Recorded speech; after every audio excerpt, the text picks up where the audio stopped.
Yes. I'm afraid that I have another task that requires your assistance. The Adventurers Guild has recently received a commission directly from the Tenryou Commission. The assignment is both urgent and dangerous. After assessing the assignment, the Guild has concluded that seasoned adventurers are required. Naturally, you came to mind. Just another day on the job for us! Allow me to explain. The Tenryou Commission recently issued an arrest warrant for a young Oni by the name of Arataki Ito. An Oni? You mean those big, tough-looking guys with horns on their heads? That's correct. This particular Oni is quite vocal and audacious, so he already has quite the reputation on the streets. That said, he has never been caught up in major trouble of any kind. So it came as a surprise to learn that he has recently been accused of stealing things, and sometimes even whisking away the people themselves. But it doesn't end there. When the Tenryou Commission dispatched a Doshin to apprehend him, he assaulted the Doshin before making a getaway with his accomplices. So let Paimon guess. It's up to us to bring this Oni in. No problemo! This does sound like a job for the Traveler. He'll be back with that Oni in no time! I have complete confidence you will succeed. However, please exercise caution. This Oni also happens to hold a vision, and is the leader of an organization known as the Arataki Gang.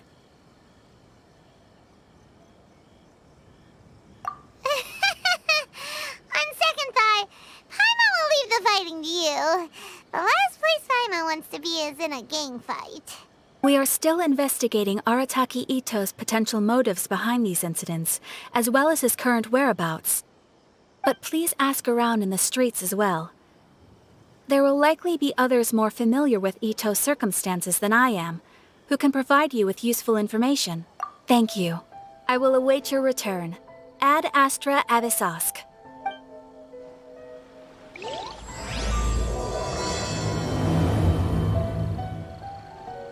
Let's start asking around on the streets. Hopefully we'll learn a little more about this Arataki Ito guy and figure out where he might have run off to.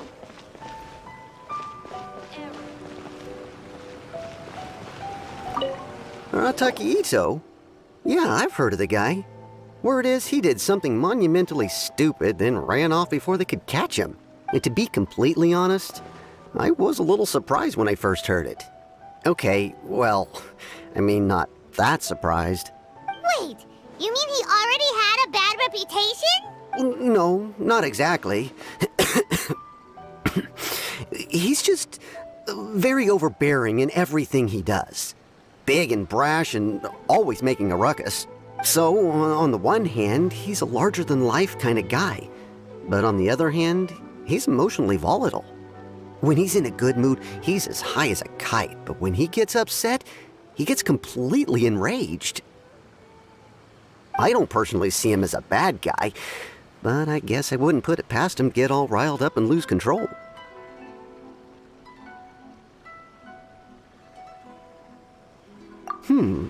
I'm afraid that I'm not too sure myself. I keep a pretty good eye on what's happening in the city, and as far as I can tell, he just idles the days away. When someone asks for it, he's willing to lend a helping hand, but other than that, he's just out making a scene with the kids on the street or his gang. If I had to guess, his lack of income finally drove him to do something more drastic to make ends meet. Is it just Paimon, or is this Ito fellow starting to sound pretty weird? I'm afraid that I don't have much else to tell you. He tends to spend his time with people a little more lively than myself. Perhaps you could try asking around some more. Okay, thanks! This time it turned out better than before. This has magical powers to heal your body and soul.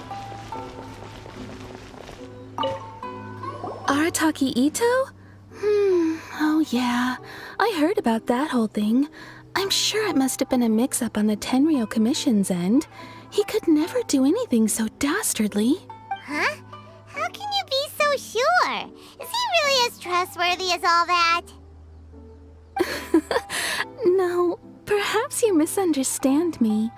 When I said he could never do anything dastardly, I meant he literally doesn't have what it takes. Maybe a story will explain it better. So, he used to spend a lot of time playing rock, paper, scissors and hide and seek with the kids on the streets. Kids, being kids, aren't exactly the most difficult to outsmart. I'm sure you can see what I'm getting at here. He used to lose all the time, sometimes catastrophically. On purpose, though, right?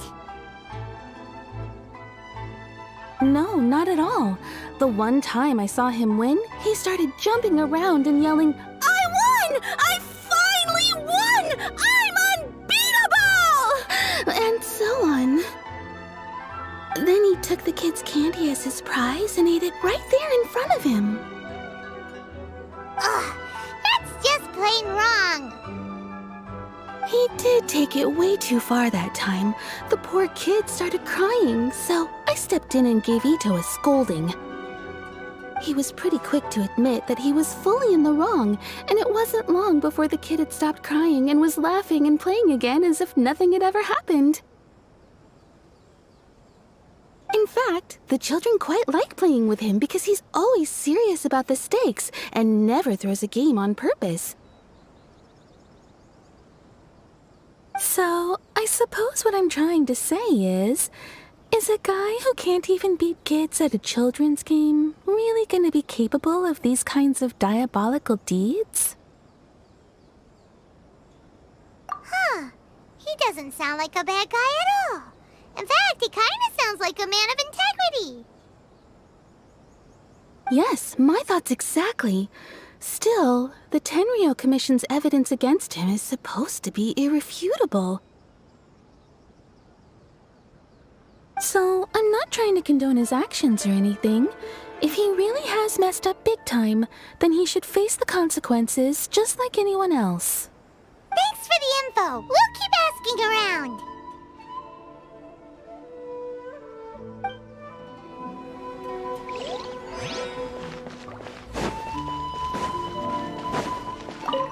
Arataki Ito. Of course I know him. We've been trying to apprehend him recently. We know he's already left Inazuma City, but with no clues to follow, we have no choice but to commission others for help, including the Adventurers Guild. Catherine says that Arataki Ito hasn't done anything seriously bad before, so it seems pretty strange. Paimon's curious. Is there any evidence of all this stuff he's accused of? Yes, of course. Otherwise, we'd never have put so many people on the case. For starters, most thieves will try to devise a way to conceal their identity, but for an Oni, the horns are a dead giveaway. I mean, the whole city could have recognized it was him. At first, he was just one of our suspects, but when we went to investigate, he personally confessed to everything and started trying to provoke the officers. What's most frustrating is that he then managed to escape along with his entire gang. He must have been planning the whole thing right from the start. Of course he did. Whether material or psychological, there is plenty of evidence either way. He's never had a Mora to his name his entire life, and he's never kept down a real job. Word is that he also takes care of someone in his gang, and that the burden of it takes quite the toll on him. After scrounging for a living all these years, maybe he thought that being the bad guy would be an easier ride. As for his psychological motives, it's a bit embarrassing to talk about, but we confiscated his vision during the Vision Hunt Decree. At the time, Arataki Ito put up quite a fight. It took a huge amount of manpower and resources, and in the end we had to enlist the help of Kujo Sara to finally secure his vision. The Vision Hunt was a mistake, but we never expected that he would go to such extreme lengths to take revenge on us. He does sound a little unstable, just like people have been saying. If the two of you are able to capture Arataki Ito, please bring him straight here. We'll handle him from there. Thanks for all the info.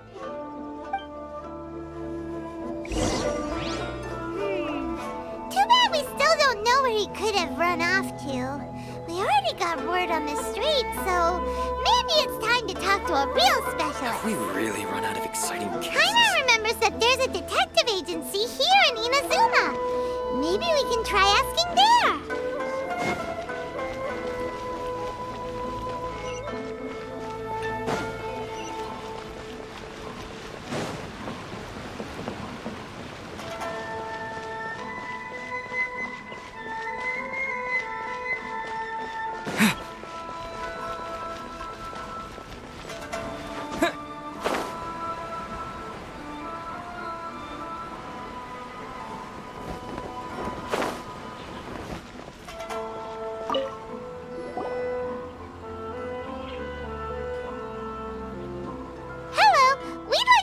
Questions about Arataki Ito. Oh, him again. Sure. I have answers.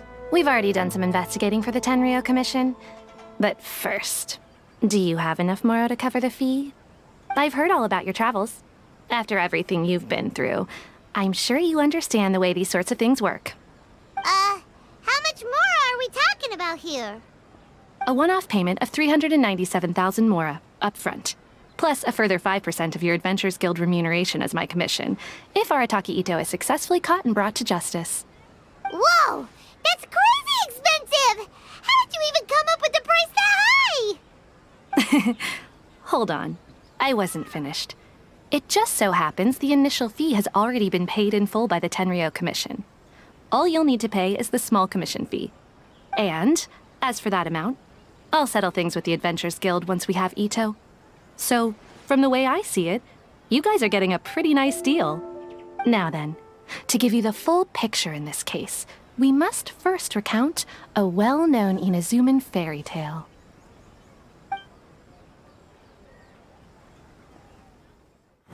A long, long time ago, in a village lost to time, there lived a crimson Oni and a blue Oni.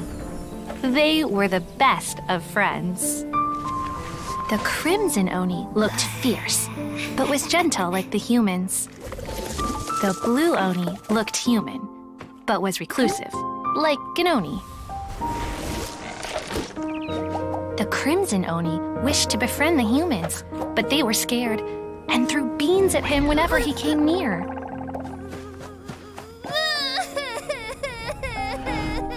So the blue Oni said to the crimson Oni, Akka, I'll cause trouble in the village. You come and stop me. Then the humans will accept you. As planned, the Crimson Oni chased the Blue Oni away. The Crimson Oni's deeds spread throughout the land, and people finally accepted him. But when the Crimson Oni went to tell the Blue Oni the good news, he was gone and left only a letter behind. I went traveling. Don't come find me or they'll treat you as a naughty little Oni. But don't worry about me. No matter where I go, we'll always be friends. Huh? That's it? What about the little blue Oni? Whatever happened to him? I suppose the Blue Oni simply disappeared, never to be seen again. Only the Crimson Oni remain now. But the blue Oni was just an innocent little kid! Of course it does. Otherwise, I wouldn't go through all the trouble of telling it. One interpretation is that the story is actually broadly based on historical events and that Arataki Ito is, in fact, a descendant of the Crimson Oni. What I'm trying to tell you is that the Oni have sacrificed a lot in the past in order to finally integrate themselves into human society. But there are still some volatile personality traits in the Oni bloodline. Every generation of Oni inherits these traits. So while Arataki Ito has never been known to commit a wrongful act in the past, can we ever completely rule out the possibility of him one day allowing this side of him to take over?